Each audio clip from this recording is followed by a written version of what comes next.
ප්‍රේමවන්ත සහෝදර සහෝදරියනි, අදත් මම උන්වහන්සේගේ වචන කිහිපයක් ඔබත් සමග බෙදා ගන්න සිටුවෙමි. මෙය මාහට දැනුණ හැඟුණ දෙයක්. අපි දකිනවා බයිබලයේ ලූක් පොතේ 23 වෙනි පරිච්ඡේදයේ 35 වෙනි පදය මෙසේ ලියා තිබෙනවා. සෙනගද බලා සිටියෝය. මුලාදෑනිහු උන්වහන්සේට ගැරහුම් කරමින් මොහු අනුන් ගැලවිය. මොහු දෙවියන් වහන්සේගේ තෝරාගත් ක්‍රිස්තුස් නම් තමාව ගලවා ගනීවයි කීවෝය. මේ සිදුවීමට එනකොට ඔබ දන්නවා යේසුස් වහන්සේ මොන වාගේ වේදනාවක් විඳලාද ඉන්නේ කියලා. එකින් එක නොකියුවත් ඔබ ඒ හැම දෙයක්ම දන්නවා. නිදි කුඹ කටුවක් වෙන ඊටමත් කුඩා කටුවක් ඇනුණත් අපිට ආයි කියලා කියවෙනවා. යේසුස් වහන්සේ ඔබ නිසා මා නිසා මොනතරම් වේදනාව වින්දාද? ඒ කස පහරවල්, ඒ ඇන පහරවල් උන්වහන්සේ කොහොම දරා ගන්න නැද්ද? ඔබ මා වෙනුවෙන් යේසුස් වහන්සේ අපිට ප්‍රකාශ කරන්න බැරි තරමේ වේදනාවක් වින්දා. එහෙනම් උන්වහන්සේ වෙනුවෙන් අපි මොනවද කරන්නේ?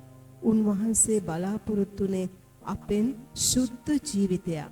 අපි දකිනවා අලුත් ගිවිසුමේ රෝම පොතේ 12 වෙනි පරිච්ඡේදයේ පළවෙනි පදයේ කියා තිබෙන ලෙස එබැවින් සහෝදරයනි නුඹලාගේ ශරීරයන් ජීවමාන වූ සුද්ධ වූ දෙවියන් වහන්සේ විසින් පිළිගත හැකි වූ යාගයක් කොට ඔප්පු කරන හැටියට දෙවියන් වහන්සේගේ දයාවන් නිසා නුඹලාගෙන් ඉල්ලමි.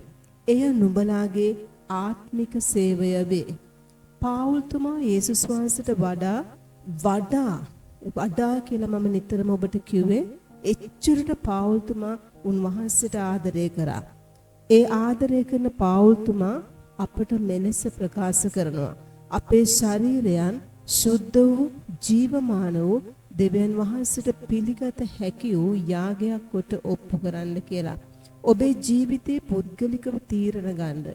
ඔබේ පවුලේ කෙනා නිසා දෙවියන් වහන්සේ තුල ගන්න තීරණ වෙනස් කරන්න එපා. අපි යම් කැපවීමක් කරනවා නම් ඒ අපේ ශරීරයට දැනෙන කැපවීමක් කරන්න. අපවිත්‍ර දේවල්ට අත නොගසන්න.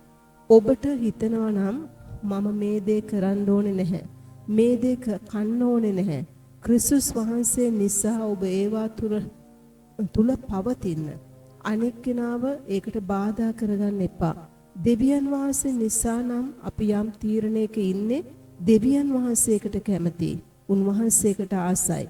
මා මෙලෙස කියද්දී ඔබේ හදවත යම් දේ තීරණයක් ගැන කතා කරොත් ඒක ක්‍රියාවට දාන්න. ඔබට දෙවියන් වහන්සේ එවිට මහත් ලෙස ආශිර්වාද කරනවාමයි. එනිසා ප්‍රේමවන්ත සහෝදර සහෝදරියනි ඔබ මේ දැන් කල්පනා කරමින් ඔබේ ජීවිතය සුද්ධ වූ යාගයක් හැටියට ඔප්පු කරන පිණිස උන්වහන්සේ කැමැතිම දේ ඔබේ ශරීරයේ සිද්ධ වෙන්න සලස්වන්න.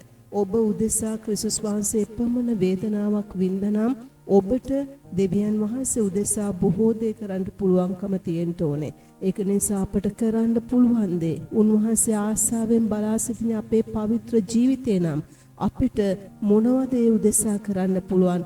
ඒ දේ කරන්න. දෙවියන් වහන්සේ අකමැති දේ කරමින් ඔබේ ශරීරය අපවිත්‍ර කරගන්න එපා.